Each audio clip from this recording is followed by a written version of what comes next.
नमस्ते साथियों, मैं हूं उदयपुर से एडवोकेट मुकेश कुमार गोपावत। आज हम बात करेंगे चेक बाउंस संबंधी जो मुकदमे हैं, वो सबसे ज्यादा अगर किसी पॉइंट पे खारिज होते हैं तो है डेट संबंधित प्रश्न उत्तर, यानी कि तारीख संबंधित जो प्रश्न उत्तर पूछे जाते हैं उसमें एक उत्तर भी आपका अगर गलत आया चला गया तो पूरा मुकदमा खारिज हो जाता है। और आपसे कब पूछेंगे? जज साहब आपके जब बयान होंगे तब पूछेंगे। मुलजिम से कब पूछेंगे? जब मुलजिम के बयान होंगे तब उससे पूछेंगे। तो यानी कि ये वीडियो मुलजिम के लिए और परिवादी दोनों के लिए बहुत ही महत्वपूर्ण है, क्योंकि चेक संबंधी जो भी मुकदमे खारिज होते हैं उसमें से 90% कारण तारीख संबंधी ही होता है। यानी कि तारीख गलत बताना पूरा मामला सुपड़ा साफ हो जाता है। तो अपन बात करेंगे तारीख संबंधी क्या क्या दिक्कत आपको आएगी अगर आपका कोई चेक का मुकदमा चल रहा है, भले आप फरियादी है या भले आप अभियुक्त है।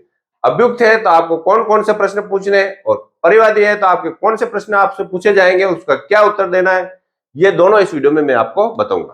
तो देखो, चेक संबंधी जो मामले हैं उसमें दो प्रकार के तारीख संबंधी प्रश्न होते हैं। एक तो होते हैं टेक्निकली, ठीक है, दूसरे होते हैं जनरल, इसको अपन क्या देते हैं, साधारण।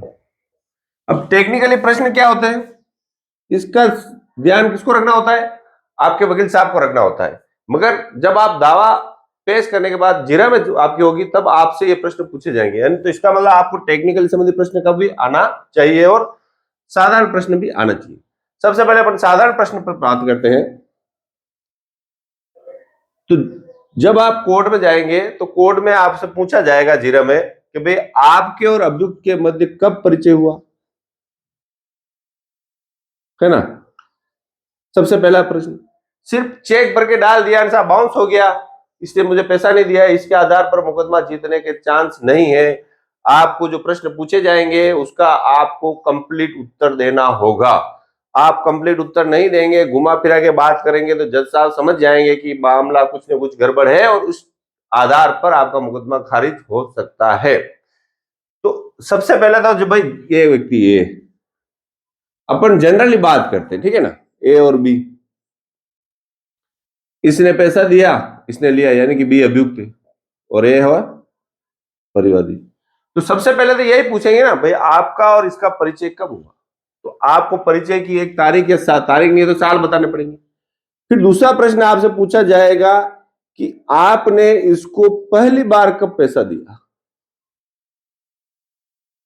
पैसा देने के 10 लाख 5 लाख 1 लाख का चेक बाउंस हो गया और आपने दिया और उसी बार फर्स्ट बार ही बाउंस हो गया, तो फर्स्ट बार हुआ या पहले भी आपने पैसा दिया, ये एक महत्वपूर्ण इसलिए है कि जैसे ही आप बोलोगे कि मैंने पहले ही पैसा दिया तो फिर पूछेंगे, नेक्स्ट प्रश्न आएगा क्या पहले जो प्रश्न दिया पैसा दिया था उसका पैसा आपको मिल गया क्या? बोलोगे हाँ। तो क्या लिखा पड़ी हुई थी, वो लिखा पड़ी लाओ, फिर आपको लिखा पड़ी लानी पड़ेगी, किसके सामने दिया, यानी उस पर कई सारे प्रश्न आएंगे। तो ये एक महत्वपूर्ण पॉइंट है, इस पर अपन वीडियो में अंत में बात भी करेंगे। तो कब पहली बार पैसा दिया नहीं दिया, इस पर क्या उत्तर देना है क्या नहीं देना है, इसका ध्यान आपको रखना है।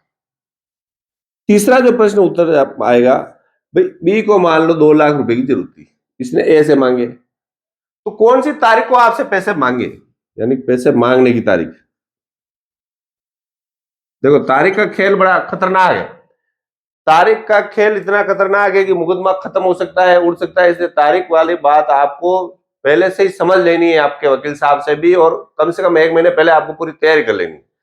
तो कब पैसे मांगे, यानी इसने आपसे कब, ऐसा नहीं कि पैसा मांगने आया कि मुझे 5 लाख रुपए दो, आपने तुरंत निकाल के दे दिए, ऐसा तो हो नहीं सकता। या ऐसा हुआ तो उसके ऊपर फिर कौन से प्रश्न पूछे जाएंगे इस पर भी मैं बताऊंगा। यानी कि एक मांगने की तारीख पूछी जाएगी। फिर चौथा प्रश्न आएगा कि आपने इसको पैसा कब दिया, यानी कौन सी तारीख को दिया। सबसे ज्यादा गड़बड़ इसी प्रश्न में। कई लोग अपने नोटिस में तारीख पैसा देने की तारीख नहीं लिखते, यहां तक कि परिवाद में भी पैसा देने की तारीख नहीं लिखते हैं कि बस आपने मुझे चेक दिया, इतनी तारीख को आपका चेक बाउंस हो गया। आपने पैसा कब दिया, भले ही आप परिवाद नोटिस में ये बात छुपा रहे हैं, मगर जैसे ही आप कटागरे में खड़े होंगे आपसे प्रश्न पूछा जाएगा कि आपने पैसा कब दिया। इसका उत्तर सोच समझ कर देना, क्योंकि ये उत्तर आपकी तारीख वाला उत्तर है, ये आपके चेक से और नोटिस से और परिवाद से जो तारीख की उससे मिलता जुलता होना चाहिए। इस पर भी अपन चर्चा करेंगे।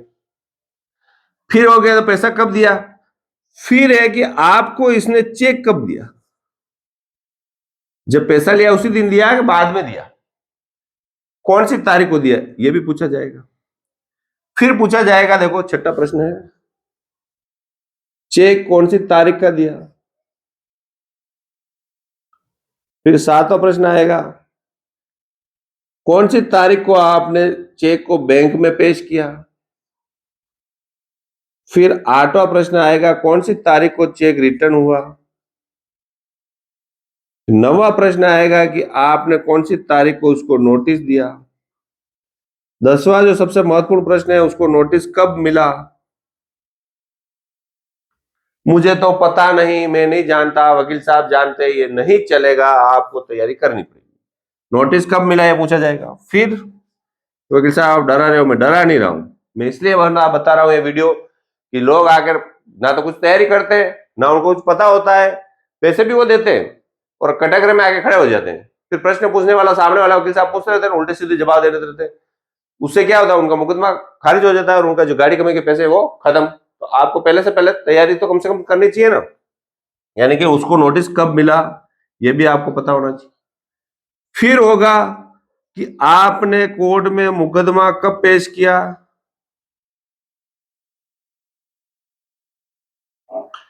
फिर 12वां जो प्रश्न आएगा कि आपने शपथ पत्र, एक शपथ पत्र होता है, वो शपथ पत्र कब पेश किया, यह भी पूछा जाएगा।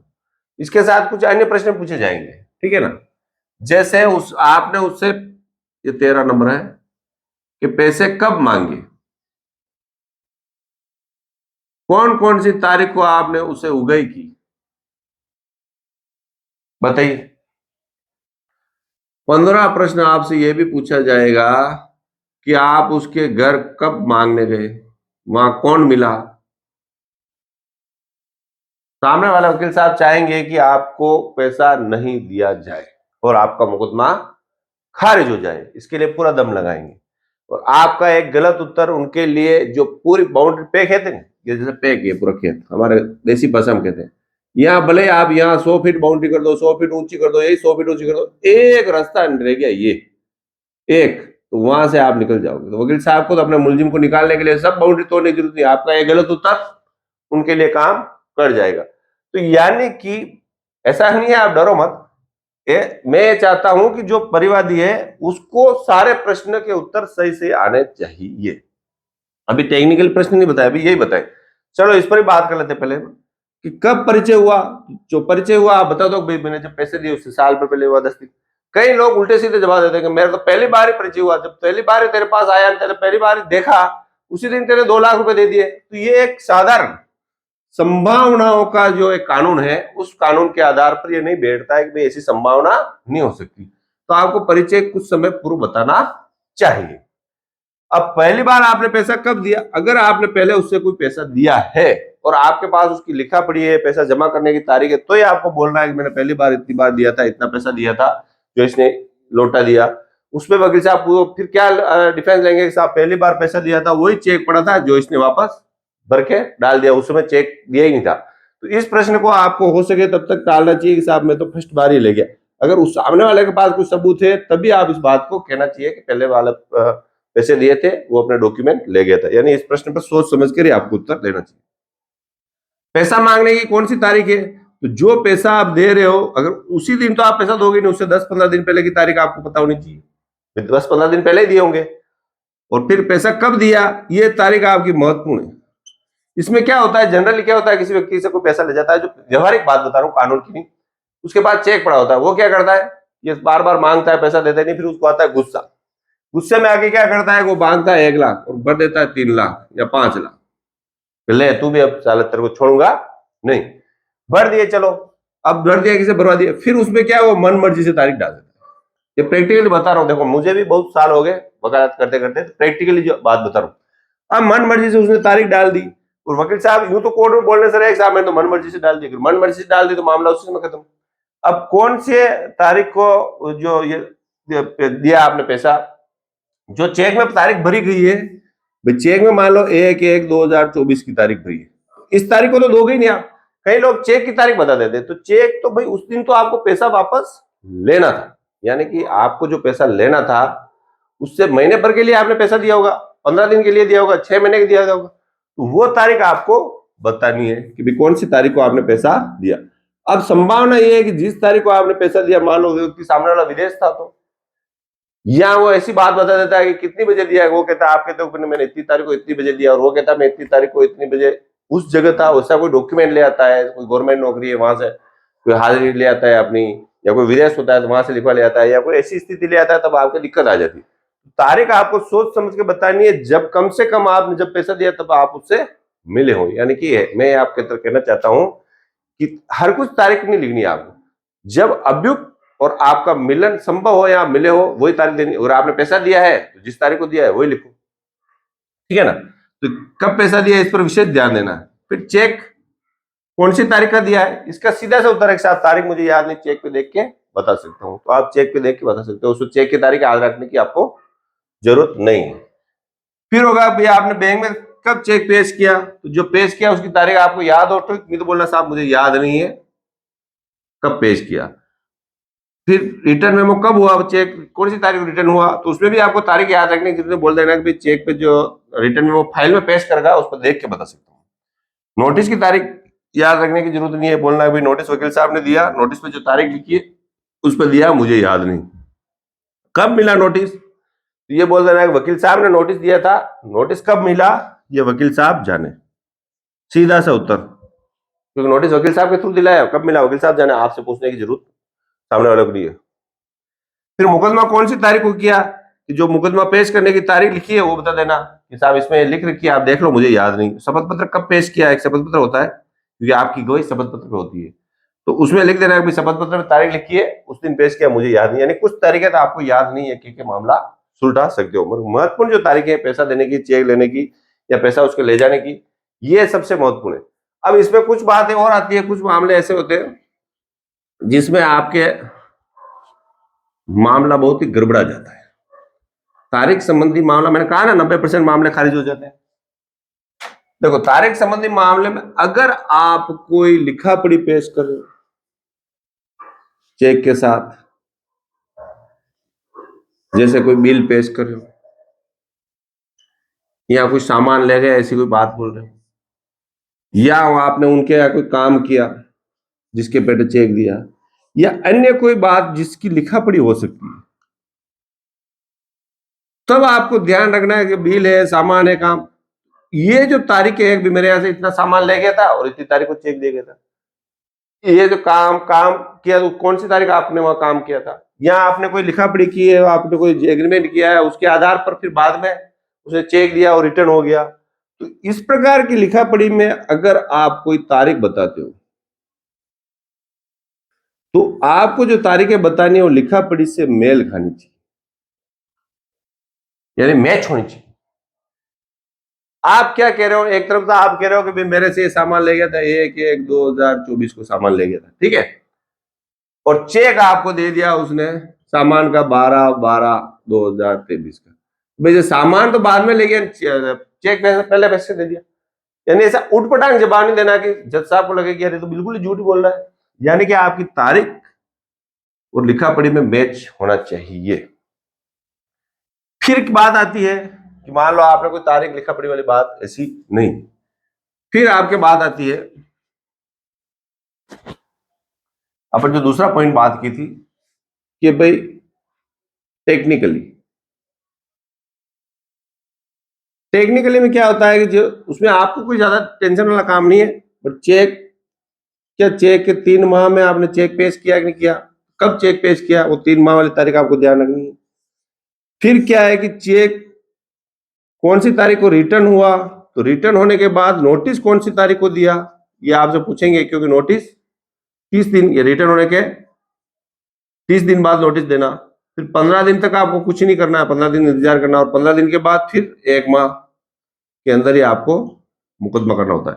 तो ये तारीखें भी आपको पहले देख लेनी चाहिए, यानी टेक्निकली जब आप दावा पेश करो देख लेनी चाहिए, मैंने 3 महीने चेक पेश किया, रिटर्न होने के 15 दिन बाद, 30 दिन में नोटिस दिया कि नहीं दिया, नोटिस देने के 15 दिन रुकने के बाद मैंने मुकदमा किया कि नहीं किया, फिर 1 महीने से ज्यादा नहीं हो गया, ये टेक्निकल पॉइंट भी आपको मुकदमा जब पेश करो तो तारीख संबंधी, इसलिए आपको बता रहा हूं, देख लेना चाहिए। अब आपको लगता है वकील साहब आपने तो बड़ा उलझा दिया, आज का वीडियो तो बड़ा ऐसा बना दिया कि हम तो परीक्षा थोड़ी दे रहे हैं, हमने तो पैसा उधार दिया, हमें इतना याद थोड़ी रहेगा जो आप इतनी लंबी चौड़ी बात कर रहे हो। तो उसका भी मैं आपको एक हल बताता हूँ, ठीक है। आपका मुकदमा चल रहा हो तो निश्चित रूप से आपने कोई ना कोई वकील साहब कर रखे होंगे। तो आपको क्या करना है, ये सारे प्रश्न कब पूछे जाएंगे, आपके क्रॉस एग्जामिनर में, यानी कि इसको हिंदी में बोलते हैं जीरा, ठीक है ना, उसमें आपको पूछे जाएंगे। तो आपको क्या करना है कि आपके वकील साहब से जब आप मुकदमा चल रहा है उससे कम से कम 1 माह पहले उनको बोलिए कि वो आपको प्रश्न और उसका उत्तर लिख के देवे कि क्या प्रश्न पूछा जाएगा और मुझे क्या उत्तर देना है। ये जो मैंने बताया नहीं तो सिर्फ तारीख संबंधी बताया, हस्ताक्षर संबंधी अलग प्रश्न आएंगे, चेक भरने संबंधी अलग प्रश्न आएंगे, नोट कितने थे लगाएंगे, किसके सामने दिए लगाएंगे, कई सारे प्रश्न पूछे जाएंगे, 200-250 प्रश्न पूछे जाएंगे, 5-7 पेज जीरो में लिखे जाते हैं। तो आपको सारे प्रश्न के क्या प्रश्न पूछेंगे, क्या उत्तर देना है, वो आपके वकील साहब से आपको लिखवाने हैं। लिखवाने के बाद उनको कम से कम 10-15 बार आपको पढ़ना है, ताकि और जिस दिन पेशी हो उस दिन तो विशेष रूप से पढ़कर ही जाना है। और उस दिन आपको पूरी फाइल भी देखनी है, चेक कौन सी बैंक का था, रिटर्न कौन सी बैंक में करा, यानी पूरी फाइल देखनी है। आपके अगर कोई चेक का मुकदमा चल रहा है, भले आप अभियुक्त हैं भले परिवादी हैं, अभियुक्त है और आपके साथ कोई धोखाधड़ी हुई है और आपको लगता है कि यार मेरे साथ धोखाधड़ी हुई, तो आप परिवादी को तारीखों में उलझा सकते हो। तारीखों में उलझाने के बाद आपका मुकदमा, अगर उसने गलत उत्तर दे दिया, क्योंकि झूठ वो कितना याद रखेगा, कहीं ना कहीं तो पकड़ा जाएगा, और जैसे ही उसका झूठ पकड़ा गया आप मुकदमा जीत जाओगे। तो इसलिए आपको भी विशेष रूप से तारीखों में प्रश्न पूछने चाहिए। परिवादी को मैं ये कहना चाहता हूं कि अगर आपके प्रश्न उत्तर आपके वकील साहब ने बना दिए हैं तो उनको बार बार पढ़ लें। मेरे द्वारा भी प्रश्न उत्तर बनवाए जाते हैं। चेक संबंधी आपके कोई मुकदमा चल रहा है, आप मुझसे कोई सलाह लेना चाहते हो, तो ये जो नंबर दिए गए हैं, इस नंबर पर आपको क्या करना है, मुझे कॉल करके बात कर सकते हो। तो कॉल के लिए आपको क्या करना है, आपके पास कोई भी गौशाला जहां आप रहते हो ना, उसका आपके आसपास कोई गौशाला हो, वहां 500 रुपए का दान करना है और उसकी रसीद मेरे इस नंबर भेजनी है। फिर आप मुझसे बात करने का आपको अपॉइंटमेंट मिल जाएगा। अगर आपके पास कोई गौशाला नहीं है तो 300 रुपये आपको या इस नंबर पर गूगल पे करना है और स्क्रीनशॉट भेजना है, तो भी आप मुझसे बात कर सकते हो। फिर रही प्रश्न उत्तर वाली बात, अगर आपको छोटा मोटा बात पूछनी है तो छोटा मोटा प्रश्न आप मुझसे डिस्कस कर सकते हो। आप चाहते हो कि नहीं मेरे प्रश्न उत्तर बनाए जाए और मुझे प्रश्न उत्तर दिए जाए वकील साहब आपके द्वारा बनाकर, तो फिर आपको क्या करना होगा, उसकी प्रक्रिया पूरी अलग है। उसके लिए आपको पूरी आपकी पीडीएफ फाइल करके मुझे भेजनी होगी। जो मेरी नॉमिनी फीस है, जो ये फीस नहीं है वो अलग फीस है, वो आप कॉल करके पूछ सकते हैं, वो फीस मुझसे आपको देनी होगी।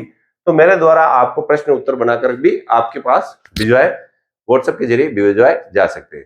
यानी चेक संबंधी जो मामला है उसमें मैंने कई सारे वीडियो बना रखे हैं, आप उस वीडियो को देखें। अब जो प्रश्न उत्तर आता है सबसे महत्वपूर्ण कि साहब इस पे कोई चेक की तारीख पर कोई जजमेंट, कई सारे जजमेंट है। तो मैं सोच रहा हूं कि तारीख वाले जो मामले हैं उसमें परिवादी के पक्ष में जो जजमेंट है उस पर एक अलग से वीडियो बना दूं, अभियुक्त के पक्ष में जो जजमेंट आए तारीख संबंधी, कौन से तारीख गलत बता दी तो कब खारिज होगा मुकदमा, तारीख मान लो कब गलत बता दी तो कौन सी तारीख गलत बताने में खारिज कब नहीं होगा, इस पर यानी कि ये जो इस पर अलग अलग कई सारे जजमेंट है, माननीय सुप्रीम कोर्ट के, माननीय हाई कोर्ट के, उनका अलग अलग वीडियो में बना दूंगा जल्दी, ताकि आपके पास एक साथ उपलब्ध हो सके। तो इसके लिए आपको क्या करना है, चैनल को सब्सक्राइब करना ताकि आपके पास ये वीडियो आ सके, और वीडियो पसंद आई तो आपको लाइक करना चाहिए। मैं हूं उदयपुर से एडवोकेट मुकेश कुमार गोपाल। वीडियो देखने के लिए धन्यवाद।